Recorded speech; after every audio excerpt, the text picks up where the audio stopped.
नाज़रीन, पाकिस्तान अब भारतीय मीडिया को एक्सपोज नहीं करेगा। ये जिम्मेदारी हमने भारतीय फौज को दे दी है। वही अपने मीडिया के झूठ को, प्रोपेगेंडे को एक्सपोज करेगी।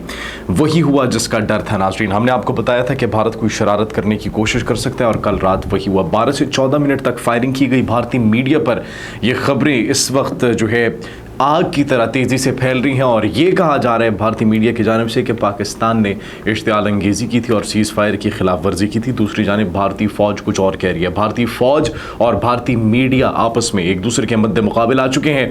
हकीकत क्या है, कहाँ कहाँ पर फायरिंग हुई थी, पाकिस्तान के फाइटर जेट्स क्या LOC पर वो परवाज़ बुलंद कर रहे थे या फिर नहीं कर रहे थे, फ़िज़ाई हुदूद की खिलाफ वर्जी की गई, नहीं की गई, फायरिंग किसकी जानिब से की गई, जवाब दिया गया या फिर नहीं दिया गया। भारतीय फौज जो है वो मीडिया से इस वक्त एक बातों की जंग क्यों कर रही है, भारतीय मीडिया को झूठा क्यों करार दिया जा रहा है और भारतीय फौज क्या पाकिस्तान से डर रही है? क्या पाकिस्तान ने कल रात कुछ ऐसी हरकत की है या फिर कोई ऐसा इकदाम उठाया जिसकी वजह से भारतीय मीडिया कुछ कह रहा है और भारतीय फोर्सेस कुछ कह रही है? तो पसे पर्दा जो हकीकत है वो बयान करने की कोशिश करेंगे। और सिर्फ यही नहीं नाज़रीन, बल्कि पाकिस्तान को फंसाने वाला मुल्क भारत खुद फंस चुका है और पाकिस्तान को एक आलमी जंग के अंदर घसीटने की जो कोशिश की जा रही थी, अब भारत की उस जंग के अंदर इन्वॉल्वमेंट पूरी दुनिया के सामने आ चुकी है।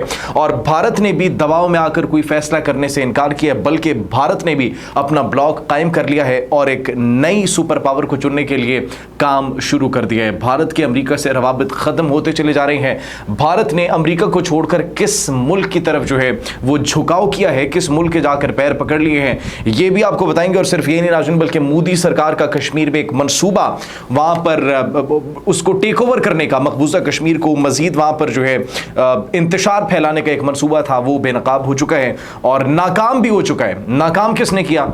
कश्मीरियों ने किया। और नाज़रीन, भारत पाकिस्तान से इतना डर चुका है कि उन्होंने अपने बजट में, दिफाई बजट में एक मैसिव इंक्रीज किया। कितना इंक्रीज किया, ये सारी बातें आपको बताएंगे अपने आज के इस व्लॉग में। आप सब पर सलामती हो, मुझे जवाद यूसुफ कहते हैं। नाज़रीन, सबसे पहले बात करते हैं कि कल रात 12 से 14 मिनट तक फायरिंग की गई है, फायरिंग का तबादला किया गया और सीज़ फायर वायलेशन की गई है भारत की जानिब से। 12 से 14 मिनट तक फिर तबादला हुआ और पाकिस्तान ने उनको भरपूर जवाब दिया। पूंछ सेक्टर के करीब कहा जा रहा है कि वहाँ पर जो है सीज़ फायर की वायलेशन की गई और फिर पाकिस्तानी फोर्सेस ने जब उनको जवाब दिया, जब उन्हें बताया कि हम सो नहीं रहे बल्कि हम अपनी कौम की हिफाजत करने के लिए यहाँ पर मामूर हैं और जाग रहे हैं ताकि वो सो सकें, हम अपनी नींदों को कुर्बान कर सकते हैं ताकि हमारे मुल्क की तरफ कोई मैली आंख से देखेगा तो हम उसकी आंखें निकाल सकें, हम उसकी आंखें नोच सकें। और वही किया।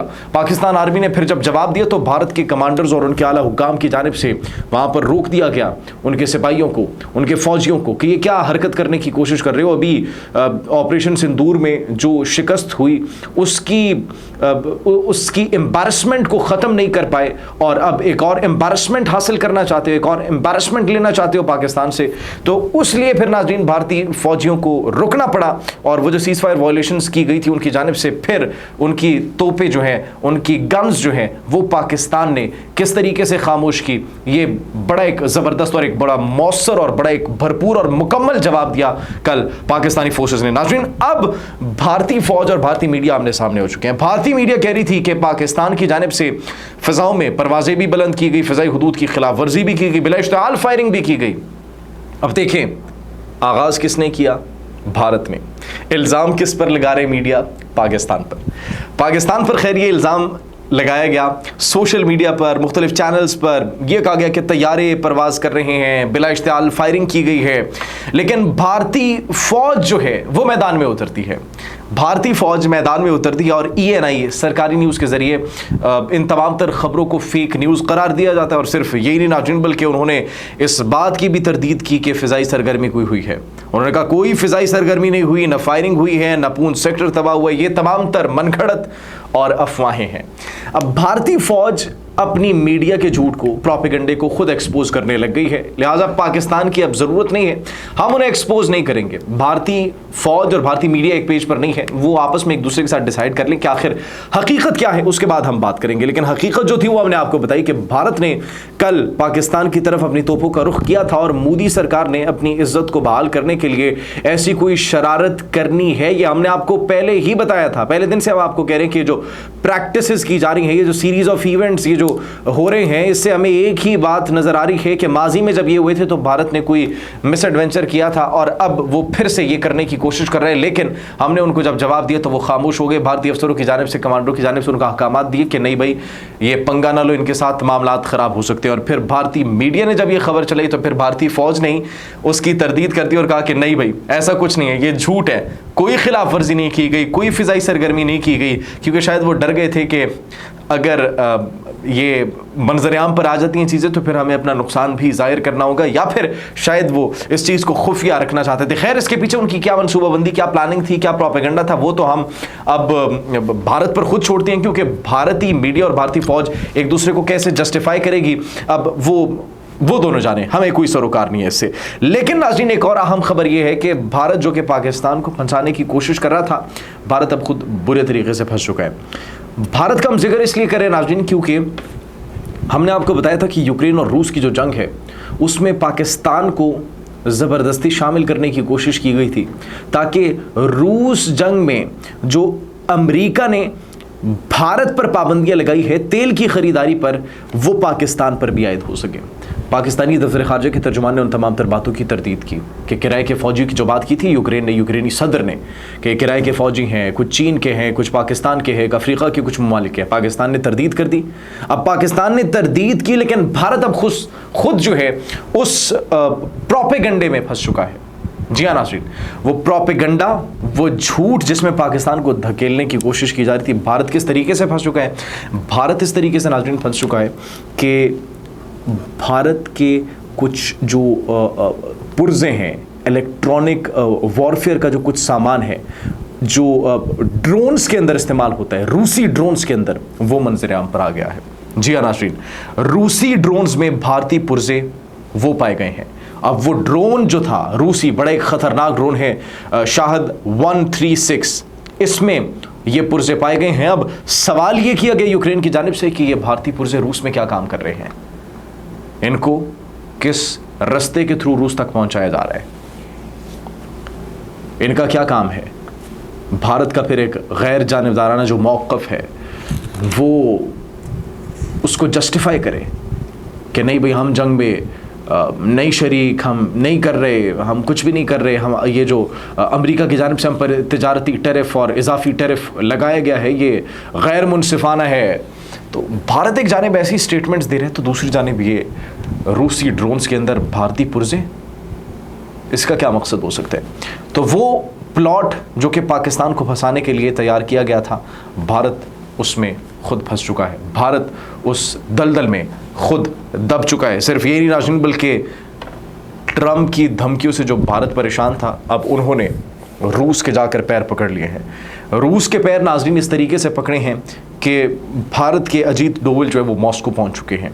एक ऐसे वक्त में जब ट्रंप की जानिब से तिजारती पाबंदियाँ, तिजारती टैरिफ्स, इजाफी टैरिफ्स और तिजारती बॉम्ब्स गिराए जा रहे हैं भारत के ऊपर। एक ऐसे वक्त में जब अमेरिका के साथ भारत के ताल्लुकात ठीक नहीं है, एक ऐसे वक्त में जब भारत और अमेरिका के ताल्लुकात दिन ब दिन ख़राब होते चले जा रहे हैं, भारत और अमेरिका के दरमियान दूरियां पैदा होती ही चली जा रही है, ऐसे वक्त में भारत का मॉस्को पहुंचना, मॉस्को जाना, इस बात की तस्दीक है, एक क्लियर पैगाम है कि भारत ने अपनी पॉलिसी को तब्दील करना शुरू कर दिया है, नजरसानी शुरू कर दी है अपनी सिफारती हिकमत अमली पर। यह मगरिब के लिए एक पैगाम है कि हम दबाव में नहीं आएंगे। अमेरिका के लिए, मगरिबी ममालिक के लिए एक क्लियर मैसेज है भारत की जानिब से कि हम न किसी सियासी दबाव में आएंगे, न किसी तिजारती दबाव में आएंगे, हम वही करेंगे जो हमें मंजूर होगा, हम वही करेंगे जो हमें ठीक लगेगा।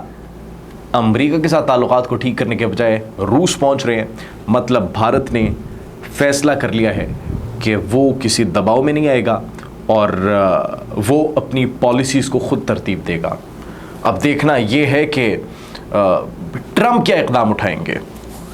ये मुलाकात जो होगी मॉस्को में, इसके बाद ट्रंप क्या इक़दाम उठाते हैं, क्या मज़ीद जो है वो तिजारती टैरिफ आयद किए जाएंगे, भारत के लिए जो है वो कोई नया एक प्लान तैयार किया जाता है, तरतीब दिया जाता है, या फिर कोई नई सिफारती हिकमत अमली तैयार की जाती है, क्योंकि भारत अमेरिका से दूर होता चला जा रहा है। नाज़रीन सिर्फ ये नहीं, पाकिस्तान के लिए एक अच्छी खबर ये है, बड़ी खबर यह है न सिर्फ पाकिस्तान के लिए बल्कि पाकिस्तान के जो बरादर इस्लामी मुल्क है तुर्किया के लिए कि उनका जो NK-3 स्टेल्थ एक ड्रोन था, स्टेल्थ ड्रोन जेट, अब उसके बाद उन्होंने NK-4 पर काम शुरू कर दिया है। एक ऐसा ड्रोन जेट जो कि B-2 बॉम्बर जितना बड़ा होगा।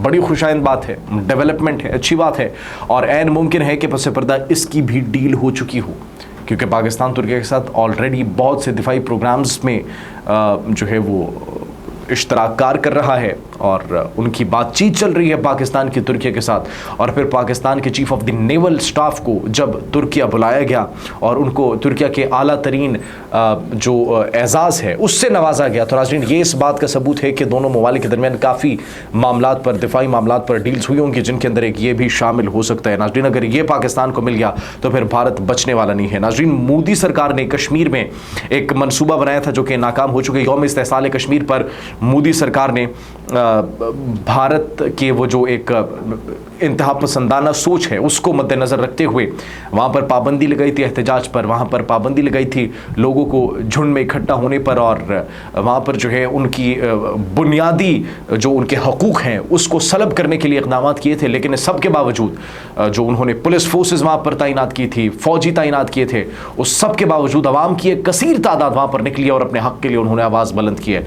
शोपिया में, श्रीनगर में और दीगर इलाकों में आवाज़ बुलंद की जा रही थी कि कश्मीर आज़ाद होकर रहेगा, कश्मीर भारत से अलग होकर रहेगा, क्योंकि कश्मीर ऑलरेडी भारत के साथ तो है नहीं, ये वो कश्मीर है जिस पर भारत ने कब्जा किया हुआ है, मकबूजा कश्मीर। नाज़रीन अब वहाँ पर आवाम जब निकली तो उन्होंने तमाम तर मोदी के उस प्लान को, मनसूबे को नाकाम बना दिया और अपने हक़ खुद इरादियत के लिए आवाज़ उठाई और बताया कि ये तमाम तर जो इक़दामात की जा रही है बुनियादी इंसानी हुकूक़ की खिलाफ वर्जी है, ये बैनुल अक़वामी क़वानीन की संगीन खिलाफ वर्जी है। सिर्फ ये नहीं नाज़रीन बल्कि भारत अब इस सब में इतना डर चुका है, इतना खौफ में मुब्तला हो चुका है कि पाकिस्तान के खिलाफ उनको जब बदतरीन शिकस्त का सामना करना पड़ा, अब उन्होंने अपने दिफाई बजट को मजीद इंक्रीज कर दिया है।